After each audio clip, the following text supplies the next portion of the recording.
Assalamualaikum Sobat RJ, kembali bertemu kami di RJ Channel.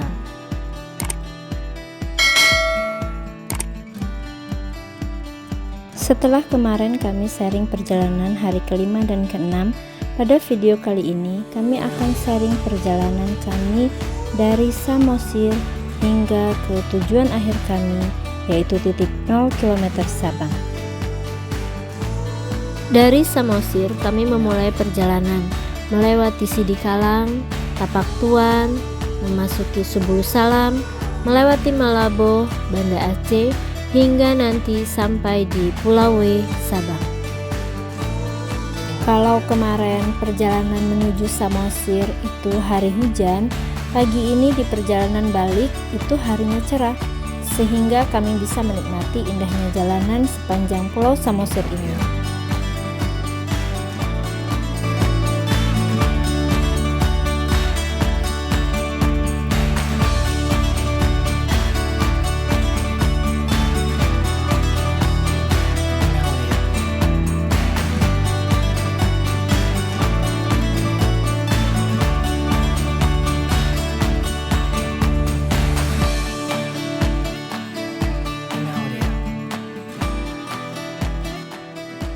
Kami melewati lagi Menara Pandang Tele, dan ternyata macetnya lumayan panjang, sekitar kurang lebih 1 kilo. Mungkin karena ini kan liburan Natal dan Tahun Baru ya.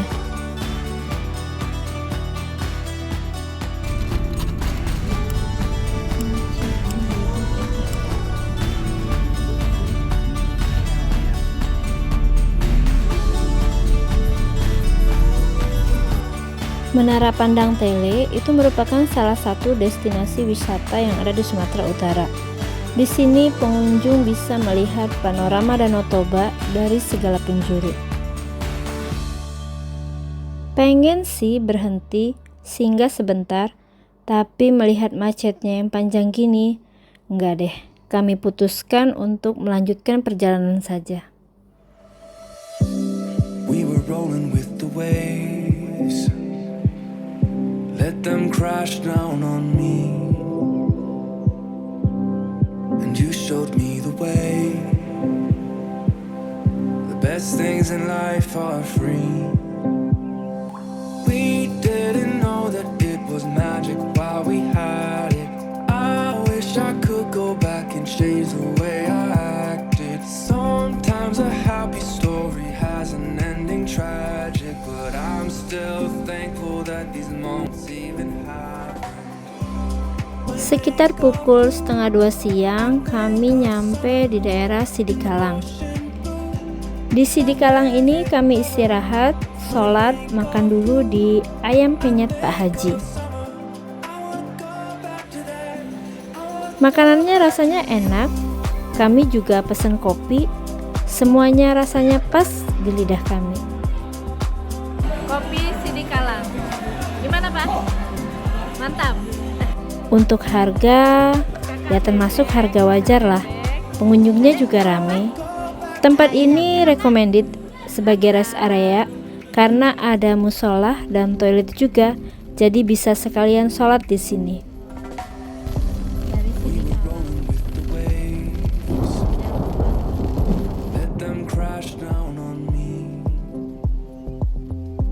Dari Sidikalang ini hari hujan terus, nggak pakai berhenti. Hujannya itu lumayan lebat dan genangan air juga mulai ada di mana-mana. Agak deg-degan sih, karena kan tahu sendiri daerah Sumatera ini lumayan sering banjir dan longsor.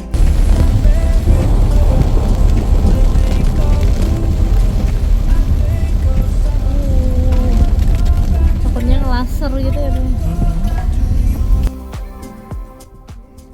Sekitar pukul 4 sore kami memasuki wilayah Nanggro Aceh Darussalam.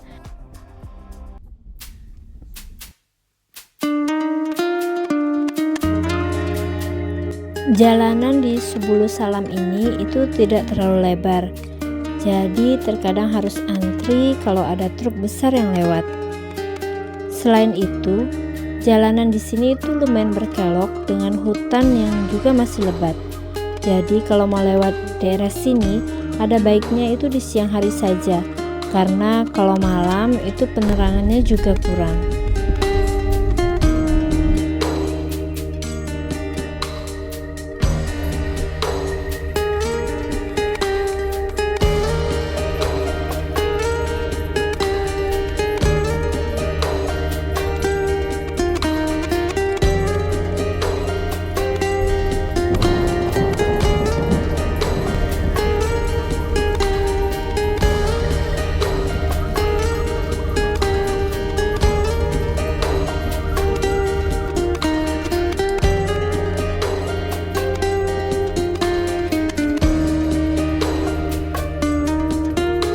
Malam ini kami istirahat makan malam di daerah Tapak Tuan. Sambil buka laptop, rencananya mau pesan tiket kapal untuk ke Sabang besok hari. Dan drama pun dimulai. Tiket kapal yang kami mau itu di sekitar jam 11 atau jam 2 sore. Itu ternyata udah habis, udah full. Setelah berkali-kali coba klik trip Verizi, itu tiba-tiba ada kuota kosong. Langsunglah kita pesan. Ternyata kami nggak bisa lanjut ke pembayaran, error payment. Bapak Dadan juga cari-cari informasi di komunitas Road Trip Indonesia di Facebook. Ternyata kondisi seperti kami ini juga dialami oleh teman-teman yang lain. Tiket kapal terkadang itu sudah sold out, jadi mesti menunggu hingga 1-2 hari. Pilihan lainnya itu mobil itu tinggal di pelabuhan, penumpangnya saja yang berangkat. Karena kalau hanya tiket penumpang itu kuotanya banyak. Jadi gimana nih? Mikirnya udah jauh-jauh ke Aceh, kan rasanya nanggung ya kalau sampai nggak nyebrang. Jadi kami putuskanlah, oke, tetap lanjut jalan. Si bodas tinggal di pelabuhan, kita sewa mobil di Sabang. Mulailah berburu penyewaan mobil. Searching di Google, dapatlah mobil untuk besok di Sabang. Bayar DP 200.000.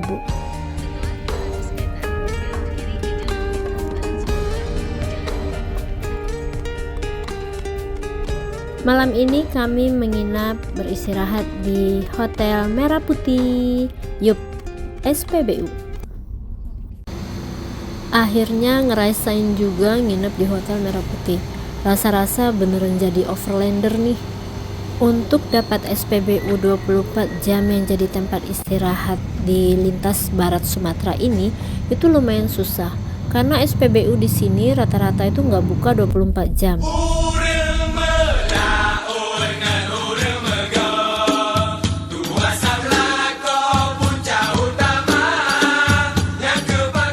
Jam 7 pagi kami melanjutkan lagi perjalanan ke Banda Aceh. Tunggu, ada yang mau lewat, ada yang ini.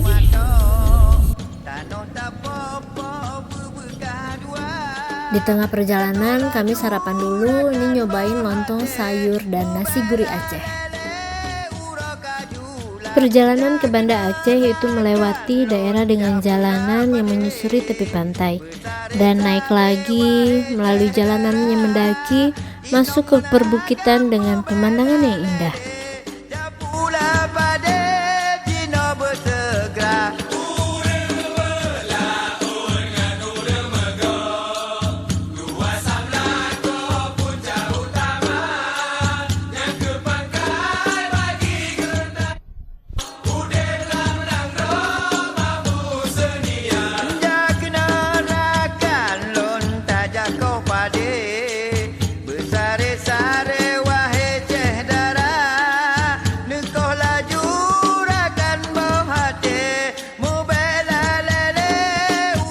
Di saat hati berusaha ikhlas karena nggak bisa nyebrang bareng si bodas, masuklah WA dari Bayu, teman kerjanya kami di rumah sakit di Bangka.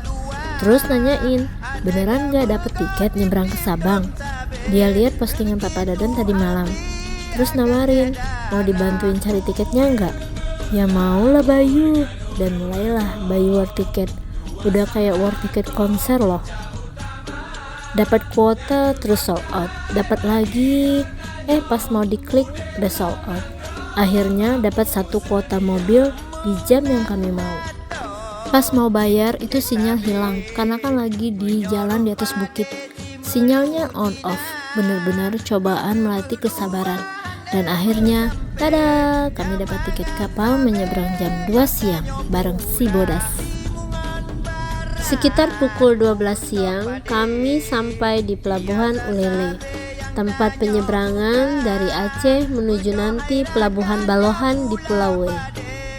Untuk harga tiket kapal, satu mobil berisi 5 penumpang itu harganya 457.000. Karena kita berenam, jadi satu penumpang lagi itu bayarnya 35.000. Jadi totalnya plus asuransi itu di 494.000 rupiah. Sambil menunggu kapal berangkat yang jadwalnya katanya nanti jam 2, kami makan siang dulu di kantin pelabuhan.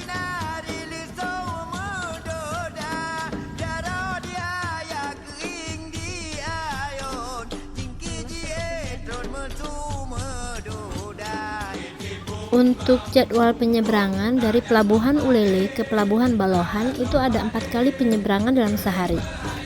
Ada jam 7 pagi, jam 11, jam 2 siang, dan jam 5 sore.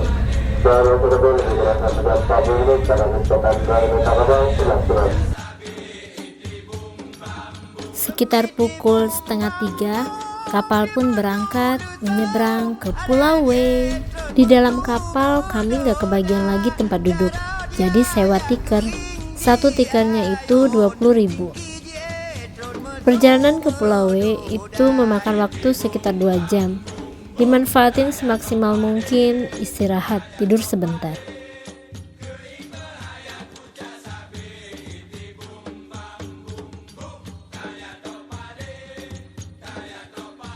Alhamdulillah, kita menginjakan kaki di Pulau Sabang. Ya kak, mana nih wajahnya? Mas Raka, Eyang, udah sampai di Sabang. Alhamdulillah, akhirnya kami sampai di Pulau W, Sabang. Sabang terdiri dari 5 pulau. Ada Pulau W, Klah, Pulau Rubia, Seolako, dan Pulau Rondo. Pulau terbesar dan terletak di ujung barat Sumatera yaitu Pulau W. Dan kami sekarang berada di sini, di Pulau W, di kota Sabang. Sebenarnya pulau paling luar Indonesia itu adalah Pulau Rondo. Akan tetapi karena Pulau W yang terluas dan satu-satunya pulau yang dijadikan pemukiman, maka monumen titik 0 km berada di sini, di Pulau W. Dari Pelabuhan Balohan kami menuju ke tujuan akhir kami, titik 0 km. Perjalanan dari Pelabuhan Balohan ke titik 0 km Indonesia itu sekitar 1 jam perjalanan. Dan ternyata itu harus masuk hutan lagi. Menyusuri jalanan di kota Sabang di sore hari seperti ini, Masya Allah, pemandangannya bagus banget. Jalanannya itu di tepi pantai.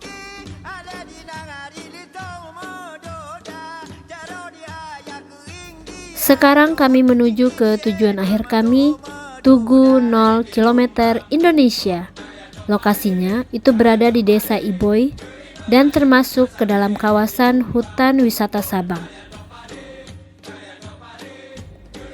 Kami ini di jalan udah sekitar jam 5 sore dan langit juga udah mulai agak gelap. Dalam hati itu terus berdoa, ya Allah, semoga bisa sampai di sana sebelum malam.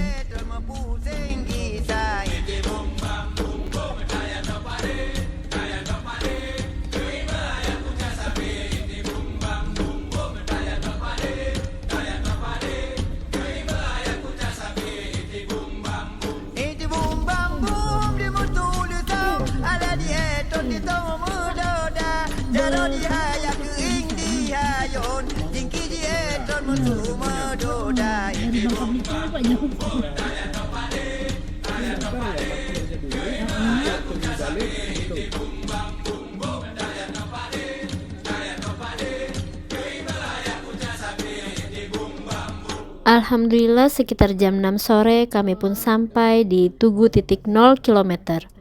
Rasanya benar-benar gak percaya.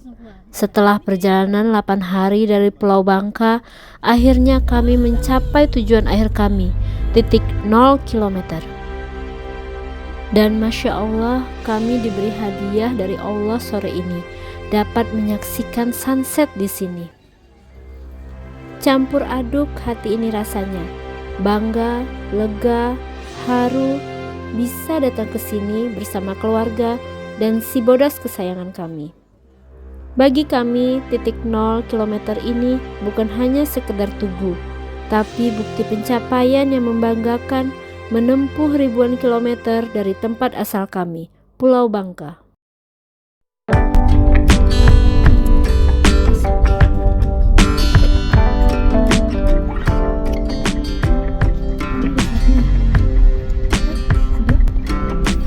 Karena hari sudah malam, kami tidak bisa berlama-lama lagi di Tugu kilometer 0.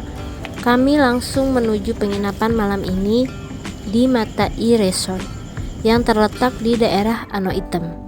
Penginapan ini kami pesan lewat WA karena memang tidak ada di aplikasi.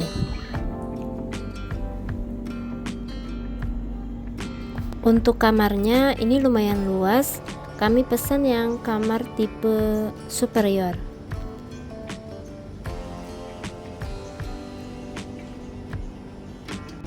Penginapan kita selama di Sabang di Matai Resort. Pagi hari bangun tidur, buka kamar, Masya Allah, pemandangan indah Sabang terhampar di depan mata.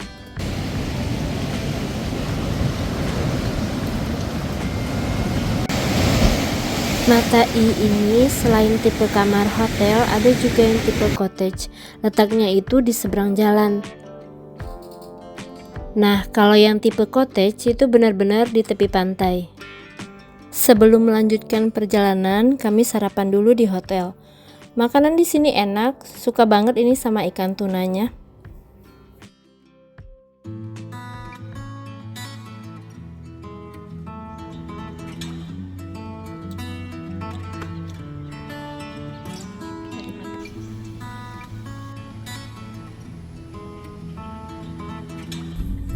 Setelah 400 meter, tujuan Anda nanti berada di sebelah kiri. Dari penginapan sebelum masuk ke pelabuhan itu kami singgah dulu. Udah janjian mau ketemuan nih sama Dokter Puri, teman kami waktu dulu koas di Medan. Kak Puri ikut suaminya yang asli orang Sabang. Jadilah kita ketemuan sebentar melepas rindu. Ditunggu di Bangka ya Kak Puri. Setelah tadi udah ngopi, udah ketemuan juga sama Kak Puri, kami lanjut lagi ke Pelabuhan Balohan.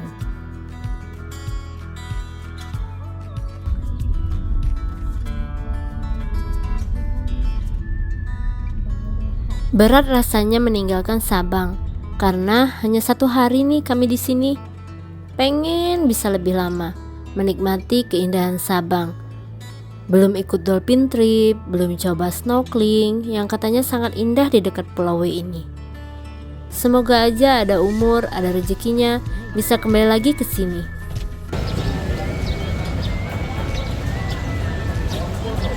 Pulau W Sabang, W Island. Ini ada Eyang. Lagi di mana kita, Eyang? Di Balohan Sabang. Wih, ini kita sudah ada di pelabuhan Balohan. Halo Dek. Ini ya. Sekitar pukul setengah 12 siang, kapal kami pun berlayar meninggalkan Pulau W. Terima kasih Sabang telah memberikan kami berjuta kenangan. Di perjalanan pulang ini, alhamdulillahnya tuh dapat kursi, jadi nggak perlu sewa-sewa tikar lagi.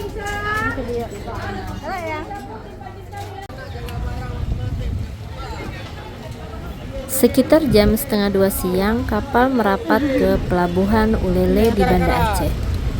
Banda Aceh.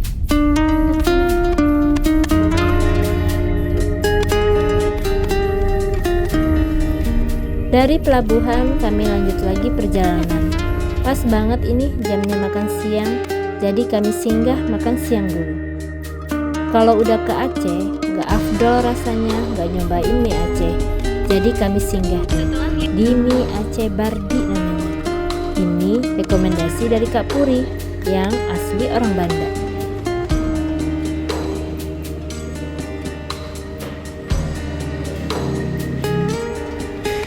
Gimana ya? Mantap?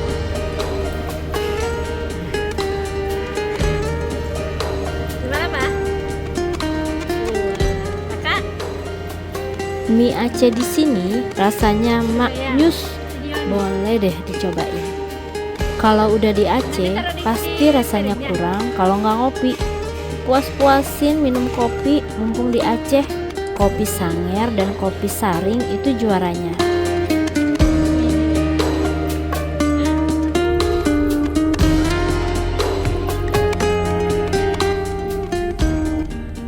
Dari Mie Aceh Bardi, kami lanjut jalan-jalan di Banda Aceh. Kali ini kami wisata sejarah ke Museum Tsunami Aceh. Bangunan Museum Tsunami ini dari luar bentuknya seperti kapal. Mengunjungi Museum Tsunami ini mengingatkan kami akan kejadian 26 Desember 2004, bencana tsunami Aceh. Bencana maha dahsyat yang meluluhlantakan Aceh. Mungkin kakak Karen dan Mas Raka belum lahir waktu itu.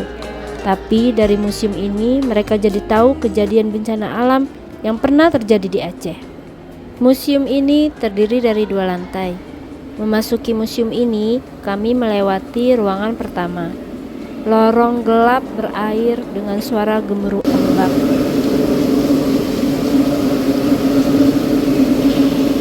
Konon ini menggambarkan situasi pada saat kejadian tsunami.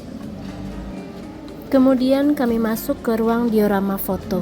Di sini kita diperlihatkan bukti-bukti sejarah gempa dan tsunami tahun 2004. Terlihat bangunan masjid yang berdiri kokoh di antara puing-puing, mengingatkan kita kembali akan kebesaran Allah.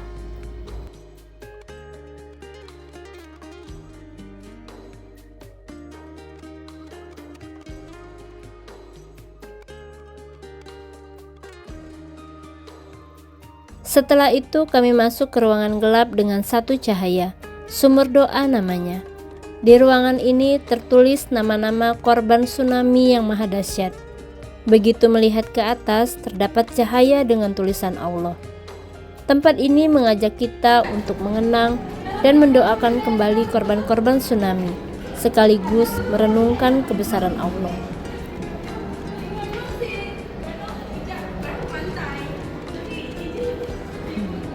Selanjutnya kami melewati jembatan perdamaian namanya. Aceh setelah tsunami sekarang menjadi damai. Dan juga terdapat bendera-bendera dari 54 negara yang membantu kita pada waktu tsunami. Yang kami tidak masuki itu ruang bioskop, tempat diputarnya kompilasi video kejadian tsunami Aceh.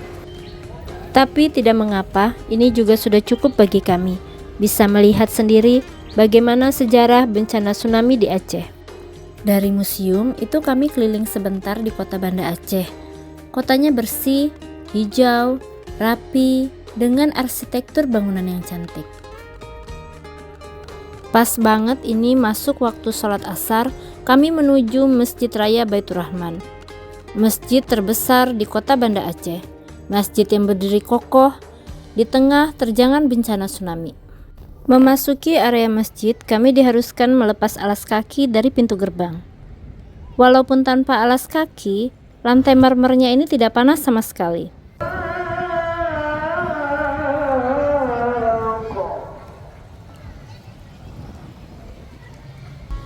Masjid Raya ini mengingatkan kami akan Masjid Nabawi di Madinah dengan payung-payung cantiknya. Benar-benar ini rasanya seperti masjid di Mekah Madinah, di mana bangunan toiletnya itu terpisah antara laki-laki dan perempuan. Letaknya pun menurun ke bawah. Lumayan melepas kerinduan akan tanah suci, melihat arsitektur bangunan masjid yang menyerupai masjid di Mekah Madinah. Tak salah memang jika Aceh diberi julukan Serambi Mekah. Tujuan Anda berada di sebelah kanan. Sekitar pukul 5 sore kami melanjutkan perjalanan. Melalui gerbang tol Indrapuri, kami akan menuju Medan. Untuk malam ini rencananya kami akan menginap di Biren.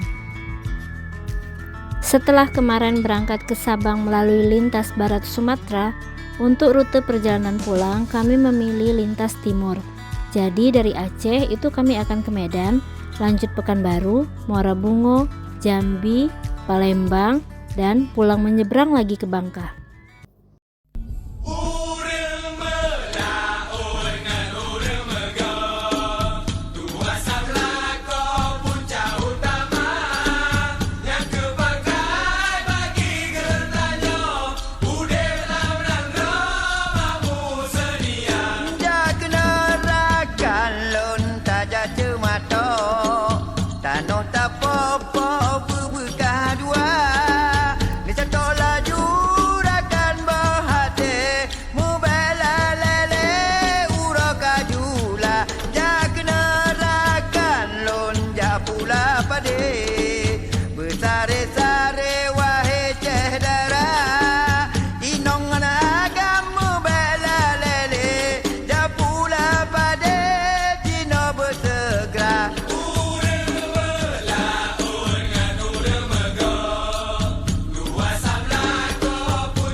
Malam ini kami singgah makan malam itu di Sokolate di daerah Pidijaya.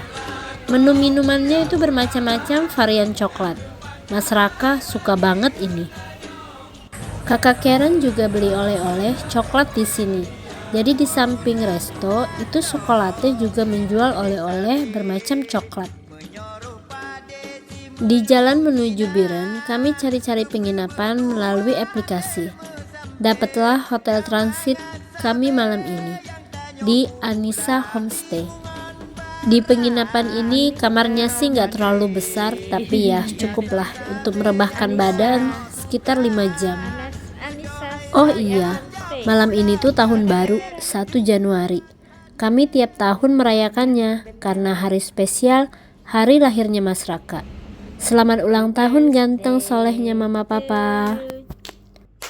Happy birthday to you. Happy birthday. Demikianlah video perjalanan bagian keempat menuju tujuan akhir kami titik 0 km. Video perjalanan kembali ke Bangka akan segera tayang di channel keluarga kami, RJ Channel. Semoga jadi anak soleh.